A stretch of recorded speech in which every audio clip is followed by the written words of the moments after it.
uyu munsi ngiye kwasanga filime y'Inyakuri yasohotse mu 2017 yitwa Along with the God. Murakaza neza kuri Warusco Fact. Dutangira mu mujyi wa Korea, aho inyubako nini yuzuye abantu yari mishya bakizimyamwoto bari gukiza abantu.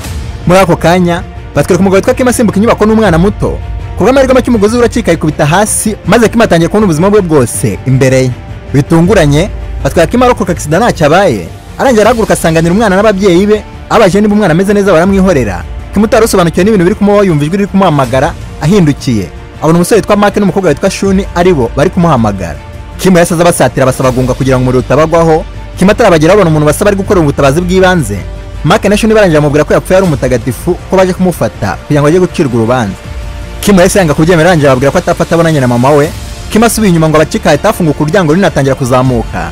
Abarinzi babonye ukuntu yakundaga nyina barabatangaza barangije amubwira ko shefu wabo bategerereje ku rundi ruhande.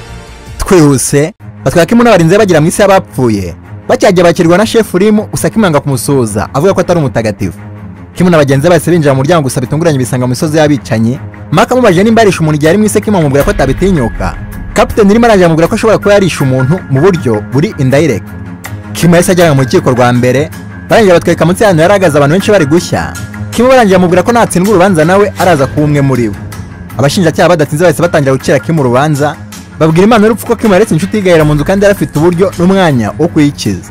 Rimu nawe yahise ahaguruka arangije abwira Imana y'urupfu ko Kim ataretse inshuti yabishaka ahubwo ko Kim yabanje gufasha inshuti ye gusa ko yari yaguwe n'urubuye ruremereye. Inshuti ya Kim yahise imusaba kubanza gukiza abandi bantu byakunda Kim akaza kugarukana ibikoresho byamuvanaho ibuye. Kubera iyo mpamvu Kim yabashije gukiza abantu 8 muri iryo joro. Kwa amahirwe make ntiyabasha gukiza inshuti ye kuko inyubako yahise iturika Kim ari kugaruka kuyikiza. Imana y'urupfu yumvise ko byagenze byose irangiye ihita ifunga urubanza. Irusozi bwiye Kim ko ari umwere kw'icyaha cy'urupfu kimuvanyweho.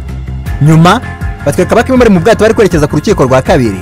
Bari mu nzira barimo bagenda Kim abaza impamvu barimo kumufasha barangije amubwira ko bafitanye amasezerano n'Imana nkuru y'ikuzimu ko niyafasha abatagatifu 49 kuvuka bwa kabiri mu gihe cy'imyaka 100 ko nabo bazahabwa amahirwe yo kuvuka bwa kabiri.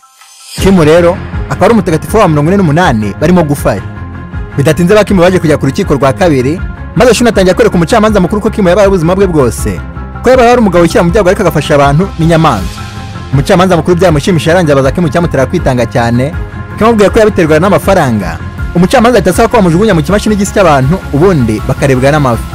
Rimu yahise asimbukira mu mazi arangije atangira kudefanda Kim. Rimu arangije abwira umucamanza mukuru ko Kim akoraga cyane kugira ngo abashe kubona amafaranga atunga umuryango we kuko iyo bitaba amafaranga ya Kim nyina aba yarishwe n'indwara na murumuna we ntabona amafaranga y'ishuri. Umucamanza wumvise icyateraga Kim gukunda amafaranga arangije atamanaguraho icyaha. Barangije batwereka Kim bari mu bwato bari kwerekeza ku rukiko rwa gatatu. Gusa bari mu nzira barimo bagenda batakwa n'amadayimoni menshi barayarwanya maze Mark abwira Kim ko umuryango wacu ashobora kuba yarapfuye undi muntu agahinduka umuzimu wihorera.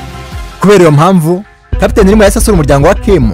Ahigeraho basanga nyina wa Kim ari muzima ahita amenya ko murumuna wa Kim ari wapfuye agahinduka umuzimu wihorera. Umuzimu wa Su wabaye ukibona Rimu urangije ushaka guhunga. Rimu akurikiye ngo bafate bagenda barwana nawe inzira yose. Nyuma akanya bari guhangana Su acika Rimu maze Rimu ajya gusura ikigo cya gisirikare Su yakoragaho kugira ngo amenye cyaba cyaramwishe impamvu batamenyesheje umuryango we ko yapfuye. Rimu yaje kujya mu kigo cya gisirikare arangije atangira kuneka abasirikare bose. Nyuma akanya maze kumvira aza kuvumbura ko Lieutenant Park n'inshuti ya Su bafite amabanga bahishe. Rimu arangije agira Colonel atangira kubaza ibibazo Lieutenant Park gusa Park amubera ibamba yanga kumuha amakuru. Ku rundi ruhande Kim yagirwe mu rukiko rwa gatatu. Abacamanza bari kumushinja kohereza impapuro igihe se w'umwana w'inshuti yapfuye amubeshya ko papa wazagaruka vuba. Umucamanza mukuru w'icyaha ajya Kim arangije ataya kumukata ururimi. Rimu nawe ari kumva bari kumutabaza avugira muri Shuni atangira kudefanda Kim. Rimu arangije abwira umucamanza mukuru ko Kim yoherezaga impapuro abantu bose babeshya gusa iteka ryose ko ntacyo yabaga agambiriye ahubwo ko yabikorera kugira ngo abahe ibyiringiro byo kubaho abarinda n'agahinda. Umucamanza mukuru wumvisha urubanza rwose arangije atababarira Kim. Rimu nawe ari kwiseta basura abeshya Kim ko umuryango we wose umeze neza.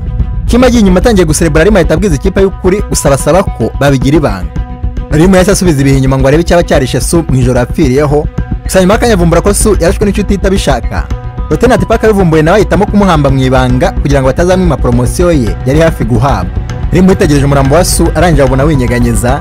Rimu arangije avumbura ko Su bamuhamye akiri muzima. Nimpamvu agaruka kwihorera ari uko inshuti zamugambaniye ntizibwire na mama we. Ku rundi ruhande batwereka Kim ajya ku rukiko rw'abantu banga gufasha abandi bakiri mu isi. Gusa uko Kim ari kizimyamwoto atambukana isheja maze akomezanya na bagenzi be ku rukiko rwa gatanu. Bari mu nzira barimo bagenda cyamake cyari bagiye kibwira Kim ko murumuna we yapfuye.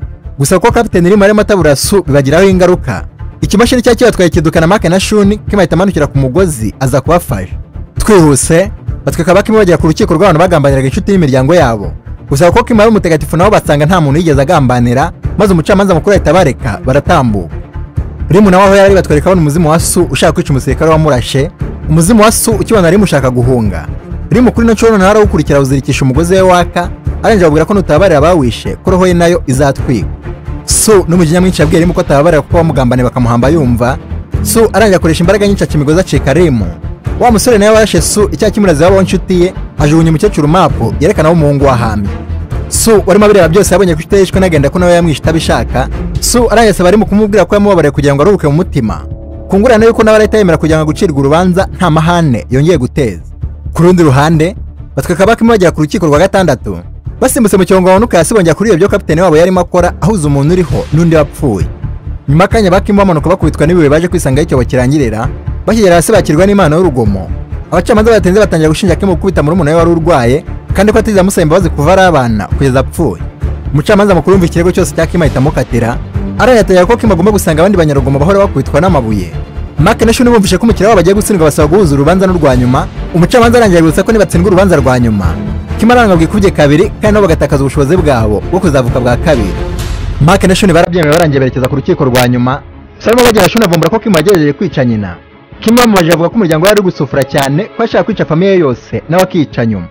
Kim nawe ababwiye ko impamvu kubitaguye muri umuntu wari ko yamufashe agiye kwica nyina byarereka mu telefone n'ikimwaro cyinshi cyane kabya yatumye ahunga umuryango w'akarenda apfa batongeye kumubona.